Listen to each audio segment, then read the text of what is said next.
snow-covered driveway, their headlights barely cutting through the thickening blizzard. I sat in my study, sipping hot chocolate, watching them approach my hidden sanctuary, the Evergreen Manor. 5 years ago, they'd made it clear I wasn't worth their time. My crime? Refusing to sell my late grandmother's antique locket to fund my younger sister Emma's destination wedding. That locket was the last piece I had of the only family member who truly loved me, but they couldn't understand that. Always the difficult one, aren't you, Sarah? My mother had sneered. The final straw came during Christmas 2020. I'd arrived at their house, presents in hand, only to find they changed the time of the gathering without telling me. Through the window, I watched them laughing, sharing meals, and exchanging gifts. That night, I promised myself I'd never let them hurt me again. My grandmother had left me more than just the locket. There was a substantial inheritance I kept secret, enough to purchase and restore this magnificent 19th century manor in the countryside. While they thought I was struggling in a tiny apartment, I'd spent 3 years transforming this place into a luxury bed and breakfast, operating under a business name they'd never connect to me. Now, watching them approach, I straightened my emerald green sweater and checked my reflection. At 32, I looked different from the insecure woman they'd last seen. Success had given me confidence and peace had given me strength. The doorbell echoed through the manor. I took my time walking to the grand entrance, my heels clicking on the marble floor. Through the frosted glass, I could see their huddled shapes: Mom, Dad, Emma, her husband Tom, and their kids. I opened the door, letting the winter wind swirl around us. Their expressions shifted from desperate relief to shocked disbelief. Sarah? My mother gasped, her perfectly made-up face paling. Welcome to Evergreen Manor, I said smoothly, stepping aside. Please come in before you freeze. They shuffled in, tracking snow onto my imported carpets. Emma's twins, now 7, stared wide-eyed at the crystal chandelier and towering Christmas tree in the foyer. My father, usually so composed, couldn't stop gaping at the grand staircase. You work here? Emma finally asked, clutching her designer handbag. I smiled, enjoying the moment. Actually, I own it. All 15 acres, including the lake you passed on your way in. I gestured to the sitting room. Please, make yourselves comfortable. I'll have hot chocolate brought in. This is impossible, my mother muttered, following me. How could you afford this? Grandmother believed in me, I said simply. She left me more than just the locket you wanted me to sell. The sitting room, with its roaring fireplace and plush velvet furniture, showcased my success perfectly. Through the floor-to-ceiling windows, the snow had become a white wall. My mother sank into a chair, still processing. Dad stood by the fire, warming his hands, looking anywhere but at me. The roads are completely blocked, Tom said, checking his phone. The storm's supposed to last until morning. How fortunate that you found shelter, I replied, pressing a discreet button to summon Maria, my housekeeper. We have plenty of room. Emma's twins had discovered the Christmas tree's train set circling its base. Their delight made me smile. They, at least, were innocent in all this. Your usual accommodation fell through?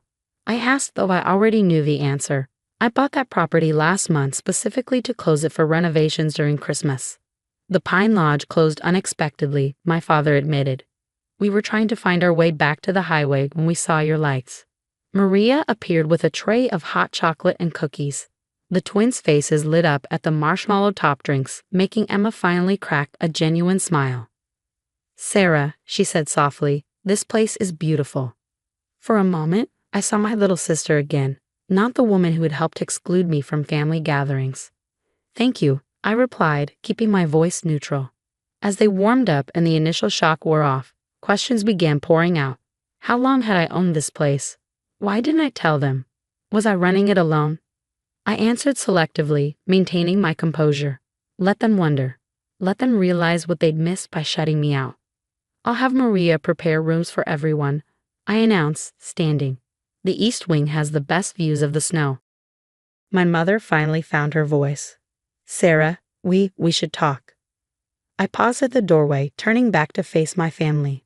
5 years of holiday cards returned unopened. 5 years of blocked calls and ignored messages. 5 years of healing and building my own life. Yes, I agreed, my hand resting on the doorframe. We should. But not tonight. Tonight you're my guests, and it's Christmas Eve. Let's start there. As I left the room, I heard the twins exclaim over finding more presents under the tree. Gifts I'd wrapped just in case this moment ever came. Sometimes revenge doesn't need to be cold. Sometimes it just needs to be served with a side of hot chocolate and a chance at redemption. What they didn't know was that this was just the beginning of their Christmas surprise. The grandfather clock in the hall struck 9 as I finished my evening rounds. My family had settled into their rooms, each one strategically chosen. The twins were delighted with their room's hidden playroom, while Emma and Tom got the suite overlooking the frozen lake.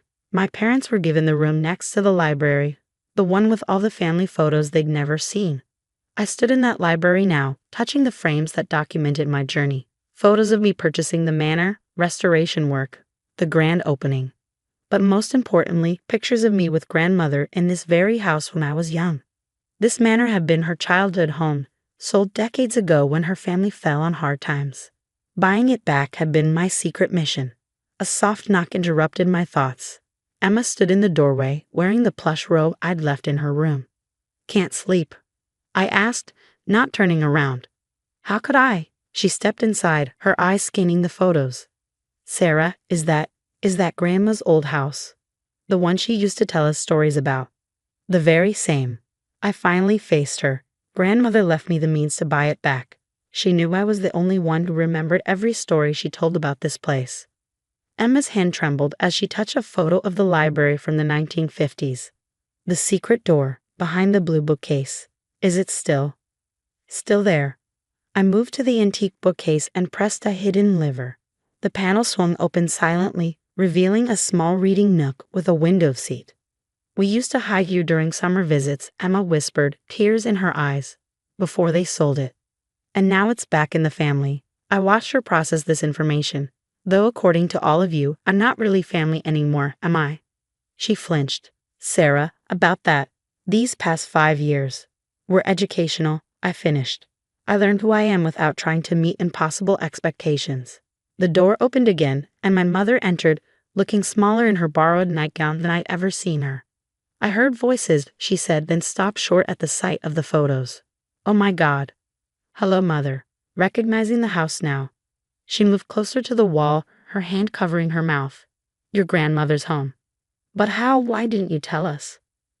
"Would you have cared?" I kept my voice level. "You were too busy with Emma's perfect life to notice mine." "That's not fair," my mother started, but Emma interrupted. "Yes, it is, Mom. We were horrible to her. Over a locket of all things." Emma turned to me. "I was so caught up in my wedding, in what I wanted. I never even asked why that locket meant so much to you." I pulled the locket from under my sweater. "Grandmother gave me this the last time we visited this house together. She told me about growing up here, about the secrets and love these walls held. She made me promise to never let anyone take my dreams away." I opened the locket, showing them the tiny key inside. "This opens her old jewelry box, which is still hidden in this house. I found it during renovations." My mother sat heavily in a leather armchair. "She always said you were the most like her. Strong-willed, independent." "Difficult?" I suggested with a raised eyebrow. "Special," she corrected, surprising me. "I was jealous of your relationship with her. And then after she died, when you wouldn't give up that locket, I let that jealousy poison everything." A log shifted in the fireplace, sending sparks up the chimney. Outside, the snow continued falling, coating the world in silence. "The twins found more presents under the tree," Emma said softly. "Did you? Have you been buying them gifts every year?" I nodded. "They're innocent in all this. I have a whole room of 5 years' worth of presents for them." I kept hoping that we'd find our way back to you, my mother finished. "That you'd want to," I corrected. Emma wiped her eyes. "Do you remember what Grandma used to say about this house at Christmas? 'Magic lives in these walls.'" We all quoted together, then shared a surprised laugh. "She also said something else," I added. "That true family finds its way home, no matter how lost they've been." My mother stood up, smoothing her nightgown with shaking hands. "Are we too lost, Sarah?" I thought about the years of pain, but also about the secret hope that had made me prepare those rooms, wrap those presents, and keep my door unlocked on this snowy night. "That depends," I said carefully. "Are you ready to find your way back?" Emma reached for my hand, and after a moment's hesitation, I let her take it. My mother stepped closer, her eyes on the locket. "Maybe," I said. It's time I showed you what's in grandmother's jewelry box. She left something for each of us, you know. I've been keeping them safe, waiting for the right moment. As I led them up the hidden staircase to the attic, I realized that sometimes the best revenge isn't revenge at all. Sometimes it's creating a space where healing can begin, even if that space takes 5 years and a snowstorm to find. But the night wasn't over yet, and the biggest surprise was still to come. Dawn broke over Evergreen Manor, painting the snow-covered grounds in shades of pink and gold. I'd been awake for hours, making final preparations in the grand dining room. The table was set with my grandmother's china, each place setting perfect, just as she taught me. The jewelry box sat at the center of the table, its ornate wooden surface catching the morning light. I'd retrieved it from the attic last night after Emma and Mom had returned to their rooms. Some revelations were meant for the whole family. The twins were first to appear, still in their pajamas, eyes wide at the sight of the breakfast spread. Behind them, Emma and Tom entered, followed by my parents. They all hesitated at the doorway, as if unsure of their welcome. "Merry Christmas," I said, gesturing to the table. "Please sit." As they settled into their seats, I picked up the jewelry box. "Before we eat, I think it's time for grandmother's final gifts." My father spoke for the first time since arriving. "Sarah, we don't deserve." "This isn't about deserving," I interrupted gently. "This is about fulfilling her wishes." I inserted the tiny key from my locket, and the box opened with a soft click. Inside, nestled in faded velvet, lay 5 envelopes and several small boxes. I distributed them, saving mine for last. The twins received matching silver bracelets with their birthstones, though they'd been born years after grandmother's passing. How did she? Emma wondered, helping her daughters put on their bracelets. She knew you'd have children someday.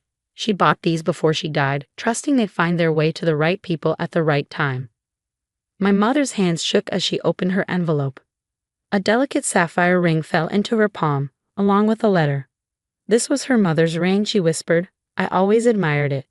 Dad received her father's pocket watch and a letter that made him turn away, wiping his eyes. Emma found a pearl necklace she'd played with as a child, accompanied by words that made her cry. Finally, I opened my envelope. Inside was a deed and a letter I'd read countless times over the years, but this time I read it aloud.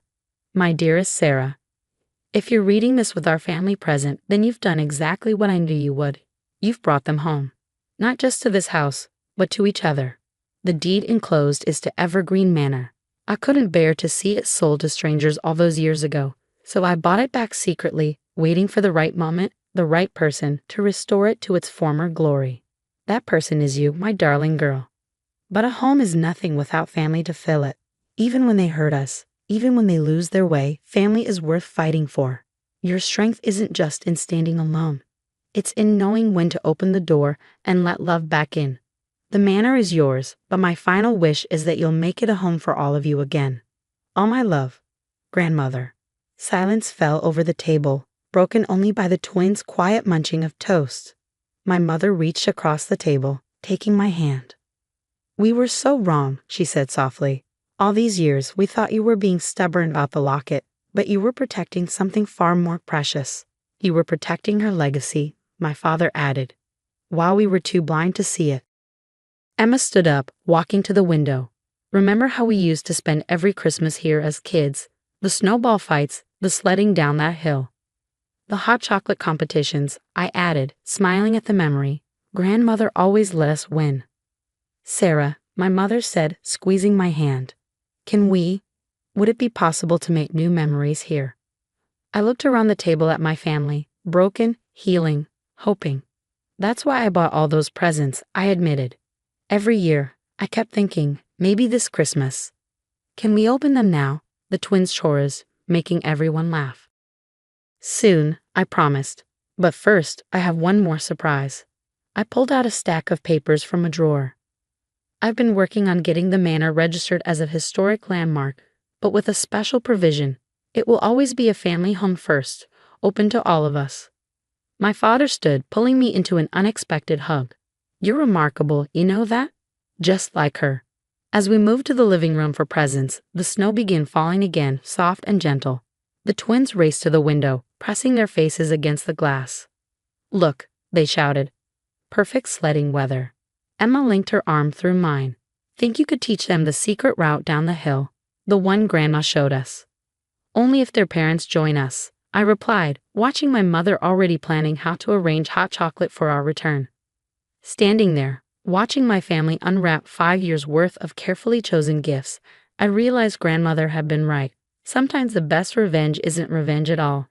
It's having the strength to keep a door open, even when it hurts. It's believing in the magic of second chances and the power of coming home. As the twins pulled everyone toward the door for sledding, their excitement infectious, I touched my locket and whispered, "Thank you, Grandmother." They finally found their way back.